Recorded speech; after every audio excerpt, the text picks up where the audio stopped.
कि अगर ये नहीं किया तो बाद में पछताओगे। इंटरनल मोटिवेशन के लिए तैयार हो। अब ये इंटरनल मोटिवेशन क्या होता है स्टूडेंट्स? टॉपर को भी पूछोगे ना नीट के एक दिन पहले कि यार 10 दिन पोस्टपोन कर दे, क्या बोलेगा? हाँ, कर दो, मैं और रिवाइज कर लूंगा। क्योंकि हर टीचर आपको राइट गाइडेंस समय समय पर देते जाते हैं, पर प्रॉब्लम क्या होती है, हम सुनते 10 जगह की है और फॉलो एक की भी नहीं करते। क्यों डाल रहे हैं ये वीडियो आज? अभी तो टाइम है ना नीट में, क्यों डाल रहे हैं भाई? हाउ टू गेट 360 मार्क्स तो 2 महीने पहले भी बना के डालेंगे टीचर्स, हम लोग भी डालेंगे, 1 महीने पहले भी डालेंगे। How to get 360 marks in 45 days भी आएगा, 60 डेज भी आएगा, 100 डेज भी आएगा। फिर अभी से क्यों डाल रहे हैं? हेलो माय डियर स्टूडेंट्स, तो आज आइए मेरे सारे नीट एस्पिरेंट्स, हम क्या बात करने वाले हैं? हम एक बहुत इंपॉर्टेंट बात करेंगे और वो ये है कि अगर ये नहीं किया तो बाद में पछताओगे।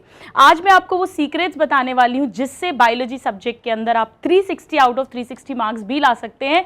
बट ये सीरीज आपको वार्न करेगी, आपको चेतावनी देगी कि अगर आपने ये नहीं किया तो आप बाद में पछताएंगे। एक बात समझिए, किसी भी स्टूडेंट जिसका सिलेक्शन होता है उसके 2 मेन कारण होते हैं सिलेक्शन होने के। चाहे वो नीट में सिलेक्ट हो, जेई में सिलेक्ट हो, किसी भी कंपटीशन में सिलेक्ट हो, जिंदगी में सफल होने के 2 कारण होते हैं।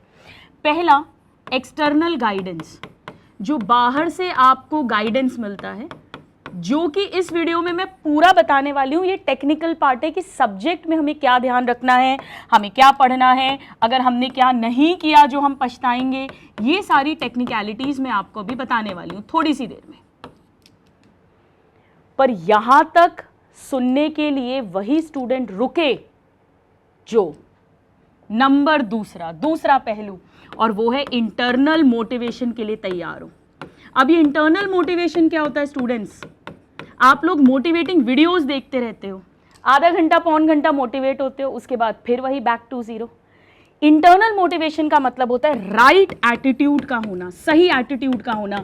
अगर आपके पास राइट एटीट्यूड नहीं है, आपके पास कितनी भी एक्सटर्नल इंफॉर्मेशन आ जाए, कितनी भी टेक्निकलिटी के साथ आपके टीचर्स आपको पढ़ा दे, समझा दे, आप क्रैक नहीं कर पाओगे। बहुत बोलते हैं स्टूडेंट्स, कॉमन बातें बताती हूँ, हमसे सिली मिस्टेक्स हो जाती हैं, हम कितनी भी कोशिश करते हैं हटती नहीं है। मुझसे फिजिक्स नहीं पढ़ा जाता, मेरा फिजिक्स बहुत वीक है, या मुझे बायो से डर लगता है, मुझे बॉटनी के एग्जाम्पल्स याद नहीं होते हैं, मेरी स्पीड नहीं बढ़ पाती, मैं कुछ भी कर लूँ नहीं बढ़ पाती है, मेरा बैकलॉग हो जाता है, मैं सोशल मीडिया डिस्ट्रैक्शन नहीं छोड़ सकता हूँ, मुझसे सुबह नहीं उठा जाता, मुझसे रात तक नहीं जागा जाता। स्टूडेंट्स, अगर आप ये एक्सक्यूजेस दे रहे हैं, मैं ऐसे समझाती हूँ इस चीज़ को, मैं ये चीज़ अपनी लाइफ में भी अप्लाई करती हूँ कि एक स्टूडेंट एक बीज की तरह होता है, एक बीज जो मिट्टी के अंदर दबा होता है। अगर वो बीज भी बोले कि मैं ऊपर नहीं जाऊंगा, पृथ्वी के ऊपर मुझे नहीं पता क्या है, कहीं मैं सूरज में जल नहीं जाऊं, मैं इतने कंकड़ पत्थर पार करता हुआ नहीं जा सकता, मैं यहाँ कंफर्टेबल हो गया हूं अंधेरे में जमीन के अंदर, तो उस बीज का कभी पेड़ नहीं बन सकता।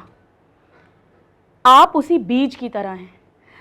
बीज की भांति आपको भी अंधकार को चीरना पड़ेगा, आपको भी कंकड़ पत्थरों को पार करना पड़ेगा, आपको भी अपनी कमजोरियों को, कमियों को देखना पड़ेगा, उनका सबक लेना पड़ेगा, उनके लिए कुछ करना पड़ेगा।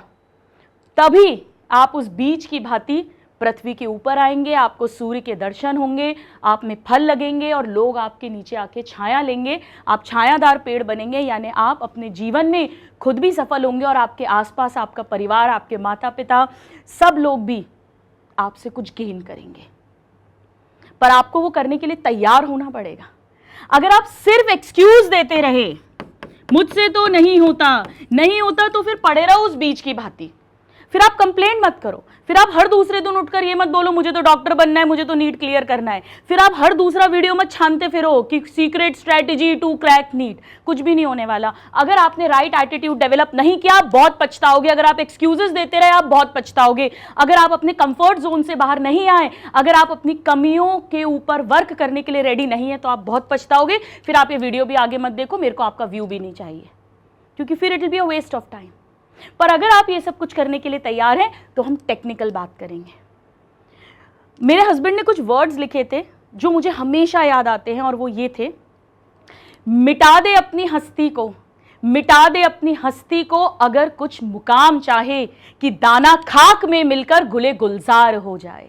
अगर आप कुछ मुकाम पाना चाहते हैं, अगर आप नीट में सिलेक्ट होना चाहते हैं, डॉक्टर बनना चाहते हैं, स्टेथोस्कोप चाहते हैं, एप्रिन चाहते हैं, तो आपको अपनी हस्ती मिटाना पड़ेगी। हस्ती मिटाने का मतलब जो भी पुराना ढर्रा, जो भी आपने अपने आप को बना लिया है इतने सालों से, हमें सिटिंग की आदत नहीं है पढ़ने के लिए, हमें लर्न करने की आदत नहीं है, रिवाइज करने की आदत नहीं है, ये सबके ऊपर आपको उठना ही पड़ेगा। आपको कंफर्ट जोन से बाहर आना पड़ेगा, एक्सक्यूज देना बंद करना पड़ेगा, वरना दुनिया के बेस्ट से बेस्ट टीचर से आप पढ़ लीजिए, सिलेक्शन बहुत मुश्किल हो जाएगा। तो अगर आप तैयार हैं, अगर आप नहीं पछताना चाहते हैं, तो आइए अब हम टेक्निकल पार्ट की बात करते हैं कि क्या क्या हमें करना है जिससे नीट सिलेक्शन के दिन हमें पछताना ना पड़े। तैयार है मेरे सारे नादान परिंदों? आ जाओ, चलो। तो सबसे पहले, अगर एनसीईआरटी पढ़ोगे तो पछताओगे। अब आप कहोगे मैम ये तो आप उल्टी बात कर रहे हो, लोग बोलते हैं एनसीईआरटी से ही तो पेपर आने वाला है। मैंने कहा एनसीईआरटी पढ़ोगे तो पछताओगे, क्योंकि एनसीईआरटी को समझना है। ये बात ना मैं हमेशा बोलती हूं, पूरी हिंदुस्तान को पता है कि एनसीईआरटी से बायो का पेपर आने वाला है। अच्छा, एनसीईआरटी की 2 बुक्स हैं, वो भी इतनी पतली, कोई ऐसी मोटी मोटी किताबें भी नहीं है। सबको पता है पेपर उसी से आने वाला है। फिर भी बताओ कितने स्टूडेंट्स के बायो में 340 प्लस आते हैं। मैं 360 की तो बात ही नहीं कर रही, फुल की तो मैं उतनी परफेक्शन की बात नहीं कर रही। नहीं आते ना? क्यों नहीं आते? क्योंकि हम समझते नहीं हैं। एनसीईआरटी को अखबार की तरह नहीं पढ़ना। एनसीईआरटी एक समंदर की तरह है, उसमें गोता लगाओगे तो मोती मिलेंगे। एक एक शब्द एनसीईआरटी का क्वेश्चन होता है। तो एनसीईआरटी की डेट, साइंटिस्ट, एक एक कंसेप्ट सबसे जरूरी होता है। स्टूडेंट्स, रटना नहीं है, कंसेप्ट अंडरस्टैंड करना है। बायो एक थ्योरेटिकल सब्जेक्ट है और थ्योरेटिकल सब्जेक्ट में सबसे जरूरी है आपका कॉन्सेप्ट क्लियर होना। सो कॉन्सेप्ट क्लियर होना बहुत जरूरी है। कॉन्सेप्ट क्लियर नहीं करोगे तो फिर बहुत पछताओगे। कितने ही क्वेश्चन लगा लो, एक चैप्टर के 50,000 क्वेश्चन भी लगा लो, अगर आपका कंसेप्ट क्लियर नहीं है और उसने थोड़ा सा भी ट्विस्ट करके पूछ लिया, आपकी गलती हो जाएगी। पर अगर आपका कॉन्सेप्ट क्लियर है और आपने 100-200 क्वेश्चन भी लगाए हुए हैं, आप बहुत आराम से क्वेश्चन सॉल्व कर लोगे। तो सबसे जरूरी फर्स्ट स्टेप है कि एनसीईआरटी को समझना है, एक एक शब्द, एक एक लाइन को अंडरस्टैंड करना है। आप जिन टीचर से पढ़ रहे हो, जहां पढ़ रहे हो, सब टीचर्स बढ़िया हैं। जिन भी टीचर्स को स्टूडेंट्स का इतना प्रेम मिल रहा है, इतना रिस्पेक्ट मिल रहा है, वो सब शानदार है, सब लेजेंडरी है। आपकी वाइब जिससे मिल जाए, आपकी बॉन्डिंग जिनसे मिल जाए, उनके साथ कंटिन्यू करिए। बट वो जो आपको समझा रहे हैं उस कॉन्सेप्ट को समझिए, समझने पे फोकस करिए, नंबर 1। अब इसके बाद याद नहीं होता हमसे, भाई अगर याद नहीं करोगे तो बड़ा पछताओगे। करना है तो करना है। मुझे याद है, मुझे इतनी मौत आती थी, लिटरली मैं सोचती थी हमेशा अपनी प्रिपरेशन के टाइम पर, जब मैं AIPMT नीट की प्रिपरेशन कर रही थी, कि यार मेरे को तो इंसानों का डॉक्टर बनना है, ये मेरे को पेड़ पौधे क्यों पढ़ाते रहते हैं, या बॉटनी ने दिमाग खराब कर दिया है। और जूलॉजी में भी अर्थवर्म और फ्रॉग और कॉकरोच क्यों पढ़ा रहे हैं भाई? ह्यूमन फिजियोलॉजी बस वो 7 चैप्टर्स पढ़ा दो, ह्यूमन रिप्रोडक्शन, रिप्रोडक्टिव हेल्थ पढ़ा दो, थोड़ा चलो जेनेटिक्स पढ़ा दो। क्यों पढ़ाते हैं ये सब? स्टूडेंट्स पढ़ाते हैं तो पढ़ाते हैं, कुछ तो एक कॉमन क्राइटेरिया रखा जाएगा ना स्टूडेंट्स के सिलेक्शन के लिए। तो 11th-12th को ही तो बेसिक रखेंगे। लर्न करना है तो करना है, ये एक्सक्यूज नहीं दे सकते आपके मुझसे याद नहीं होता। जैसे मैं आपको पर्सनल बताती हूँ, मैं अपनी बात करूँ तो मेरी लॉन्ग टर्म मेमोरी बहुत ख़राब है, मुझे चीज़ें लंबे समय तक याद नहीं रहती हैं, तो मुझे उसे बार बार रिवाइज करना पड़ता है।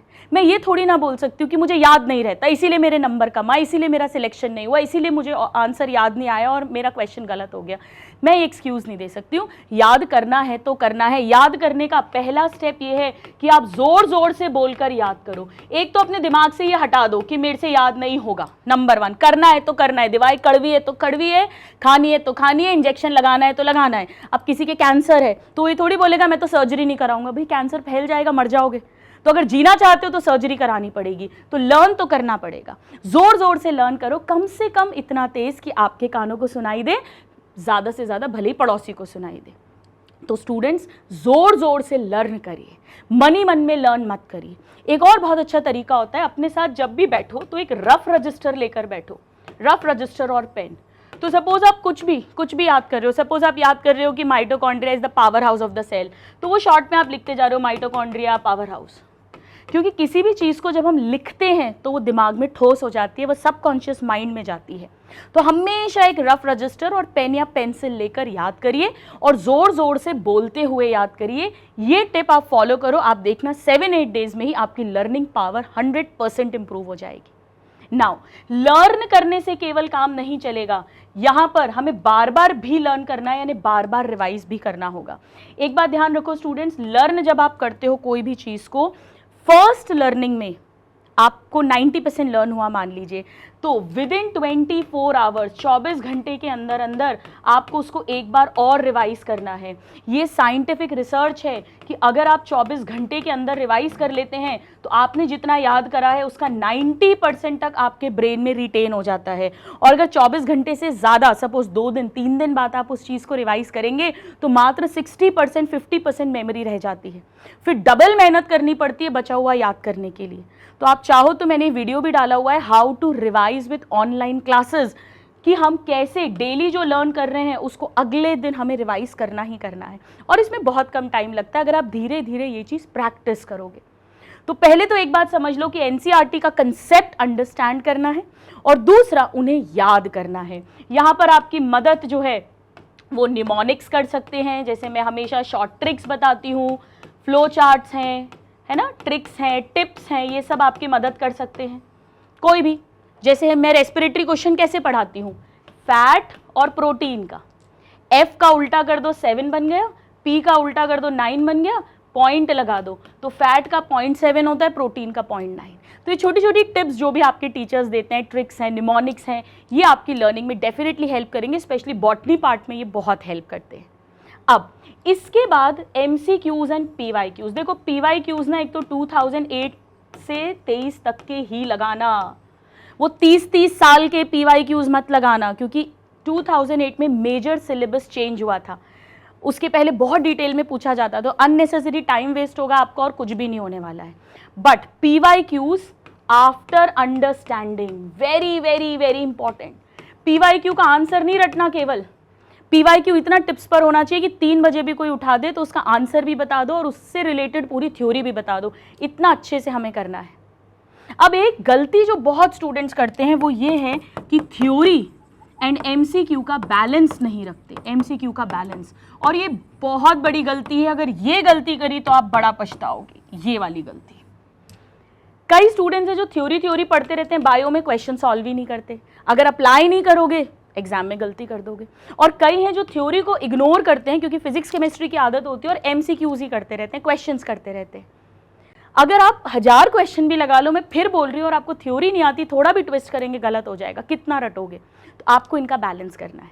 तो सब्जेक्ट की थ्योरी अंडरस्टैंड करी, उसको लर्न करा, उससे रिलेटेड 100-150 क्वेश्चंस करे, जो भी DPPs वगैरह आपको मिलती हैं उसको कंप्लीट किया, और उसी के PYQs लगा लिए जब वो चैप्टर एंड हुआ। क्या करा मैंने, NCERT लर्न समझी, लर्न करी, उसके क्वेश्चंस लगा लिए, उसके PYQs लगा लिए जिस दिन चैप्टर खत्म हुआ। और यहाँ ध्यान रखना, ये नहीं करोगे तो भी पछताओगे, NCERT की समरी ज़रूर कर लेना। NCERT की समरी में, बायो में स्पेशली, ऐसे ऐसे डेटा हैं जो थ्योरी में कहीं नहीं दिए, सिर्फ NCERT की समरी में दिए, तो ये भी बहुत ज़्यादा इंपॉर्टेंट है। जैसे ER ग्लाइकोजन के मेटाबॉलिज्म में भी रोल प्ले करता है। आई एम श्योर ये आप में से काफ़ी स्टूडेंट्स को नहीं पता होगा, ये पॉइंट केवल समरी में दिया हुआ है। सो ये इंपॉर्टेंट चीज़ें हो गई। अब इसके बाद ऑल टाइप ऑफ क्वेश्चंस की प्रैक्टिस करनी है। जैसा आप देख रहे हैं कि किसी साल मैच द कॉलम ज़्यादा आ जाता है, किसी साल असर्शन रीजन, किसी साल स्टेटमेंट वाइज। तो ये नहीं करोगे तो फिर बहुत पछताओगे। तो ये अभी से करना है, ये सब कुछ आज से करना है, ये सब कुछ 2 महीने पहले 3 महीने पहले नहीं करना, ये सब कुछ अभी से करना है। अभी बहुत टाइम है, बहुत टाइम है स्टूडेंट्स, आराम से सिलेक्शन हो जाएगा। बस इसको रेगुलरली करना है, डेली करना है, फुल एनर्जी के साथ करना है। इसके बाद now this is the game changer, ये गेम चेंजर है। स्पीड नहीं बढ़ाओगे तो बहुत पछताओगे। स्पीड बहुत इंपॉर्टेंट है, क्योंकि आपको मालूम है जैसे 2022 में बायो का पेपर सडनली बहुत लेंदी आ गया था, 1.5 घंटा बच्चों को बायो में लग गया था। उस कारण से फिजिक्स जो इजी था, जो लास्ट में अटेम्प्ट करते हैं जनरली नीट वाले, वो भी उनका छूट गया, तो डबल नुकसान हो गया। तो स्पीड बहुत इंपॉर्टेंट है, स्पेशली बायो में। हम चाहते हैं बायो हम फटाफट खत्म कर दें, क्योंकि बायो तो NCERT से आती है, हमें आता है तो आता है, ताकि हम वो ज़्यादा टाइम फिजिक्स केमिस्ट्री में दे पाएँ जहाँ पे हमें कैलकुलेशंस करनी है, जहाँ पर हमें अंडरस्टैंडिंग और ज़्यादा लगानी है। तो स्पीड कैसे बढ़ाएं, अब ये एक बड़ा प्रश्न है स्टूडेंट, जिसका कोई, वो बोलते हैं ना, टोटका नहीं है, इसका कोई शॉर्टकट नहीं है। जनरली रीडिंग स्पीड किसकी अच्छी होती है, जो बच्चे शुरू से नॉवेल्स पढ़ते हैं, उपन्यास पढ़ते हैं, वो तो हमारी कंट्री में बहुत कम पढ़ते हैं, अपन सब जानते हैं। अब तो और रीडिंग कम हो गई है, अब तो वैसे ही सब अपन वीडियो सुन लेते हैं, ऑडियो सुन लेते हैं, तो अब तो और कम हो गई है। तो रीडिंग स्पीड आपको बढ़ानी पड़ेगी। उसके लिए आपको क्या करना है, आपको आज से ही डेली 10 से 15 मिनट एनसीईआरटी की रीडिंग लगानी है। अब देखो इसके 2 फायदे हो जाएंगे। ये मैं अपने सारे स्टूडेंट्स को प्रैक्टिस करवाती हूँ। कैसे फ़ायदा हो जाएगा, जैसे मान लो कि आज आपने लेट से ह्यूमन रिप्रोडक्शन पढ़ रहे हो और आपकी क्लास में आज फीमेल रिप्रोडक्टिव सिस्टम का स्ट्रक्चर हुआ है। आपने वो पूरा पढ़ लिया, उसको लर्न कर लिया, उसके क्वेश्चंस लगा लिए। अब आपने कल वाली कल की जो क्लास है, सपोज मेल रिप्रोडक्टिव सिस्टम, वो वाली एनसीईआरटी का पैराग्राफ उठाया और उसको रीड कर लिया। तो 2 फायदे हो गए, एक तो आपकी स्पीड बढ़ गई और दूसरा आपका रिवीजन भी हो गया। 10 से 15 मिनट रिवीजन हो गया। अब रीडिंग कैसे करोगे, एनसीईआरटी सामने रखी, पेन या पेंसिल हाथ में ले लो, पेंसिल भी ले सकते हो, और ऐसे पढ़ते हुए जाना है, जैसे ऑल टाइप ऑफ क्वेश्चंस। तो ये लाइन पढ़ी, इसको एनालाइज करना है अपने दिमाग में, सभी प्रकार के क्वेश्चंस। आपकी जो भी मातृभाषा है, मदर टंग है, जैसे मेरी हिंदी है तो मैं हिंदी में उसको सोचूंगी कि इस लाइन का क्या मतलब है। रफ रजिस्टर भी साथ रख सकते हो। तो सपोज मैंने ये लाइन पढ़ी, एनसीईआरटी पढ़ना नहीं है, समझना है। अच्छा एनसीईआरटी, अच्छा पढ़ना नहीं है, मेरे को समझना है, ठीक है, ओके, ये गया दिमाग में। तो सिर्फ रीड नहीं करना, रीड करते करते उस लाइन को समझना है। शुरू में हो सकता है कि आपको 10 मिनट में एक ही पैराग्राफ पढ़ाई आए, धीरे धीरे आप देखना 10 से 15 मिनट में आप आधा चैप्टर निपटाने लग जाओगे। स्पीड भी बढ़ेगी और स्पीड के साथ एक्यूरेसी भी बढ़ेगी। ये आपको पता भी नहीं चलेगा स्टूडेंट्स, 10 से 15 दिन में आपके क्वेश्चंस रीड करने की स्पीड जबरदस्त तरह से बढ़ जाएगी। जो बड़े बड़े क्वेश्चंस आते हैं, अपने आप कीवर्ड्स दिखने लग जाएंगे आपको, अपने आप नेगेटिव मार्किंग कम होने लग जाएगी। पर आपको ये करना पड़ेगा। मैं बार बार कह रही हूँ, इसीलिए मैंने पहले ही वो बात कह दी है कि ये वीडियो तभी काम आएगा जब आप राइट एटीट्यूड रखेंगे, एक्सक्यूज देने के लिए कंफर्ट जोन से निकलने के बाहर होगे, तैयार होगे, तो ही काम आएगा। चलो, अब ये नहीं दोगे तो बहुत पछताओगे भाई। टेस्ट, ज़्यादातर स्टूडेंट्स टेस्ट मिस कर देते हैं। क्यों मिस कर देते हैं, उसका सबसे बड़ा कारण होता है हमारा सिलेबस कंप्लीट नहीं हुआ, हमारा बैकलॉग है, इसीलिए हम टेस्ट नहीं देंगे। अरे भाई, बैकलॉग हो चाहे सिलेबस तो कभी किसी का कंप्लीट नहीं होता। आज तक कोई भी इवन टॉपर को भी पूछोगे ना नीट के 1 दिन पहले कि यार 10 दिन पोस्टपोन कर दे, क्या बोलेगा, हाँ कर दो मैं और रिवाइज कर लूँगा। एग्जाम के पहले कभी कोई किसी की पढ़ाई खत्म होती है क्या? किसी की भी नहीं होती है। पर टेस्ट देना है, टेस्ट दोगे अपनी कमियां पता चलेंगी। टेस्ट नहीं दोगे, या तो ख्याली दुनिया में रहते हैं लोग, हम तो पढ़ रहे हैं, हमको तो सब आता है, हमारे क्वेश्चन तो बनते हैं, या डिप्रेशन में रहते हैं कि और मेरा तो बैकलॉग है, मेरा तो सिलेबस ही कंप्लीट नहीं हुआ, मैं तो टेस्ट ही नहीं दे रहा हूँ। टेस्ट देना है तो देना है, जितने भी नंबर आए, घर पे डांट पड़े, मम्मी पापा से डांट पड़े, कोई बात नहीं है, टेस्ट देना है। और टेस्ट देके उसका एनालिसिस भी करना है। टेस्ट एनालिसिस का वीडियो भी मैंने यूट्यूब पर ऑलरेडी डाला हुआ है, उसको देखो। मेरे सारे स्टूडेंट्स उसको फॉलो कर रहे हैं। इससे अपन अपनी गलतियों को देख पाते हैं और उनको करेक्ट भी कर पाते हैं, तो ये बहुत इंपॉर्टेंट है। टेस्ट नहीं दोगे तो बहुत पछताओगे। टेस्ट रेगुलर देना है, क्योंकि एक मॉक टेस्ट होता है, उससे आपका प्रेशर जो है वो आप धीरे धीरे उस सिचुएशन में अपने ब्रेन को बार बार लेकर जाते हो, जो एक्चुअली आप नीट वाले दिन फेस करने वाले हो। तो वो गलतियां जो डायरेक्ट उस दिन होती वो पहले ही टेस्ट में हो जाती हैं। भले ही टेस्ट में नंबर कम आए, डांट पड़े, सिलेबस कंप्लीट नहीं हो, बैकलॉग्स हो, लेट ज्वाइन किया है आपने, कुछ भी हो जाए, टेस्ट दो। कम से कम ये तो देखो कि जितना पढ़ा है उसमें से कितना अटेम्प्ट कर पा रहे हैं। तो टेस्ट सबको देना ही देना है। नाउ 10 पॉइंटर बता रही हूं केवल आपको। इसके बाद इसे कंट्रोल नहीं किया तो पछताओगे, नहीं भयंकर पछताओगे। स्टूडेंट्स, नीट में जो सिलेक्शन नहीं होता उसका सबसे बड़ा कारण पॉजिटिव मार्क्स कम आना नहीं होता, नेगेटिव मार्क्स ज़्यादा आना होता है। इसका भी मैंने एक वीडियो डाला है, how to reduce negative marking, but आपको की पॉइंट्स बता देती हूँ। एक तो जितने भी कीवर्ड्स हैं क्वेश्चन पढ़ते टाइम, और इसे अभी से प्रैक्टिस करना है। ऐसा नहीं मैं 2 महीने पहले करूँगा या करूँगी, नहीं, इसको आज से करना है। क्यों डाल रहे हैं ये वीडियो आज? अभी तो टाइम है ना नीट में, क्यों डाल रहे हैं भाई? हाउ टू गेट 360 मार्क्स तो 2 महीने पहले भी बना के डालेंगे टीचर्स, हम लोग भी डालेंगे, 1 महीने पहले भी डालेंगे। How to get 360 marks in 45 days भी आएगा, 60 डेज भी आएगा, 100 डेज भी आएगा। फिर अभी से क्यों डाल रहे हैं? This is the right time. अगर आपने अभी से प्रैक्टिस किया, आपको उन वीडियोज की जरूरत ही नहीं होगी, आप फुल्ली प्रिपेयर्ड होंगे। आप 2 डिजिट, सिंगल डिजिट में रैंक तक ला सकते हैं अपनी। बायो इतना तेजी से आगे लेके जाएगा, और जब बायो में कॉन्फिडेंस आएगा, बायो में टाइम सेव होगा, तो वो टाइम आप फिजिक्स केमिस्ट्री में दे पाएंगे। तो बहुत टाइम है, पर बहुत टाइम उनके लिए जो पढ़ रहे हैं। और अगर आप टाइम बर्बाद करने वालों में से हो तो फिर आपके लिए तो टाइम है ही नहीं। तो नेगेटिव मार्किंग में कीवर्ड्स को अंडरलाइन या सर्कल करना शुरू करिए, सारे ऑप्शंस को रीड करना स्टार्ट करिए। आप वो वीडियो डिटेल वाला भी देख सकते हो। इसके बाद OMR करेक्ट फिलिंग होनी चाहिए। इन सब चीज़ों का अभी से ध्यान रखो। कॉम्पिटिटिव एग्जाम देना एक क्या बोलना चाहिए मुझे, एक प्रैक्टिस है। ब्रेन, आई और हैंड का कोऑर्डिनेशन है। आंखें पढ़ती हैं, ब्रेन एनालाइज करता है, आंसर निकालता है, और हाथ गोला भरते हैं। इन तीनों का कोऑर्डिनेशन होता है, और ये कोऑर्डिनेशन सिर्फ और सिर्फ प्रैक्टिस से शार्पन अप होता है। सो सारे, इसके अलावा रफ वर्क को अच्छे से करना शुरू कर दो।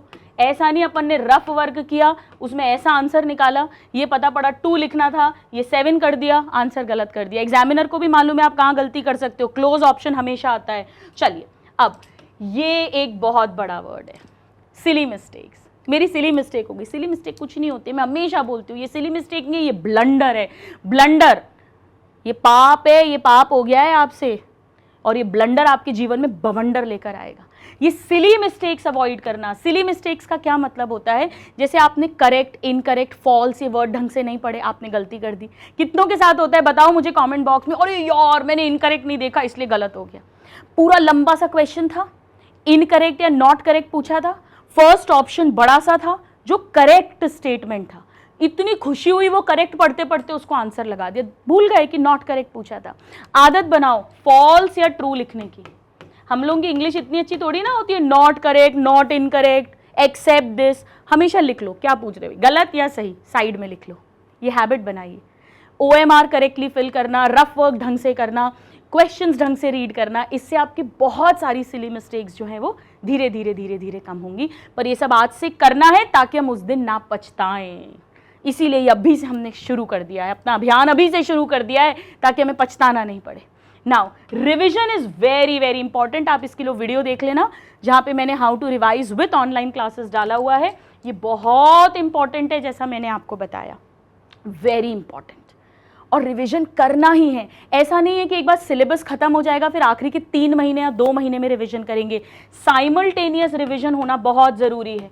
होता क्या है, हम आगे बढ़ते जाते हैं और हम पीछे का छोड़ते जाते हैं, छूटता जाता है। हमें ऐसा लगता है पीछे का हम भूलते जा रहे हैं। पूरा नहीं भूलते, भूलते तो 20-30% है, पर लगता ऐसा है सारा भूल रहे हैं। उस कारण से अपना कॉन्फिडेंस डाउन होने लग जाता है। कॉन्फिडेंस डाउन होने लग जाता है, अपन नर्वस होने लग जाते हैं, और नर्वस होने लग जाते हैं, नर्वस, ये देखो स्पेलिंग ही गड़बड़ हो गई भाई, नर्वस, तो और सिली मिस्टेक्स होने लग जाती हैं और नेगेटिव मार्किंग होने लग जाती है, जिसे आप सिली मिस्टेक कहते हो, बट एक्चुअली रिवीजन ना करने के कारण 2 क्वेश्चंस में कंफ्यूजन हुआ और उसके कारण से ये सारी गलतियां हुई हैं। तो अभी से आदत बनाइए। देखो इसमें टाइम लगेगा, आप वो वीडियो भी देखोगे आपको थोड़ा टाइम लगेगा, it is not that easy, क्योंकि ऑलरेडी 3-3, 4-4 क्लासेस होती हैं। डेली का डेली लर्न करना, समझना, लर्न करना, क्वेश्चन प्रैक्टिस करना, फिर मैं आपसे कह रही हूँ कि NCERT 10 से 15 मिनट रीडिंग भी करनी है, उसके बाद ये समय निकालना। तो मैं आपसे एक ही बात कहूँगी जो मुझे बहुत मोटिवेट करती है, ईश्वर ने सारी दुनिया को 24 घंटे दिए हैं, ना 1 मिनट कम ना 1 मिनट ज़्यादा, और उस 24 घंटे में लोग पता नहीं क्या क्या कर रहे हैं। क्यों? With the time management, right time management. कहीं ना कहीं टाइम की कमी कभी नहीं होती है, समय की बर्बादी कर रहे होते हैं हम, और आपको आइडेंटिफाई करना पड़ेगा कि आपके टाइम वेस्टेज कहाँ कहाँ हो रहा है, उसमें से आपको कटौती करनी पड़ेगी। राइट एटीट्यूड सिलेक्शन तो आपका आप ही करवाएंगे। And last but not the least, full faith on your teacher. जो भी टीचर से आप पढ़ रहे हैं, टीचर चूज करते टाइम समय ले लो आप, कोई प्रॉब्लम नहीं है, लेकिन एक बार जब अपना टीचर चूज कर लिया, आपके अंदर से आवाज आ गई कि बस ये मेरा बेड़ा पार करा सकते हैं, फिर इन्हें 100% फॉलो करो, 99.9% भी नहीं। आपको अपनी हस्ती अपने गुरु के आगे मिटानी पड़ेगी, तब आप खाक से गुले गुलजार होगे। जैसा मैंने कहा था, आपको पूरा समर्पित होना पड़ेगा अपने गुरु के आगे। फिर गुरुओं में आप कंपैरिजन नहीं कर सकते हो कि वो सर ने वो क्वेश्चन कराया था, वो मैडम ने नहीं कराया, या मैडम ने कराया सर ने नहीं कराया। ये काम नहीं चलेगा। किसी भी सब्जेक्ट में आप जहां भी पढ़ रहे हो, जो भी आपके गुरु हैं, जो भी टीचर हैं, उन्हें 100% फॉलो करो। वो जो कह रहे हैं अक्षरता करो। इनफैक्ट अगर आपने यही कर लिया ना, तो ही आपको कभी नहीं पछताना पड़ेगा, क्योंकि हर टीचर आपको राइट गाइडेंस समय समय पर देते जाते हैं। पर प्रॉब्लम क्या होती है, हम सुनते 10 जगह की हैं और फॉलो एक की भी नहीं करते।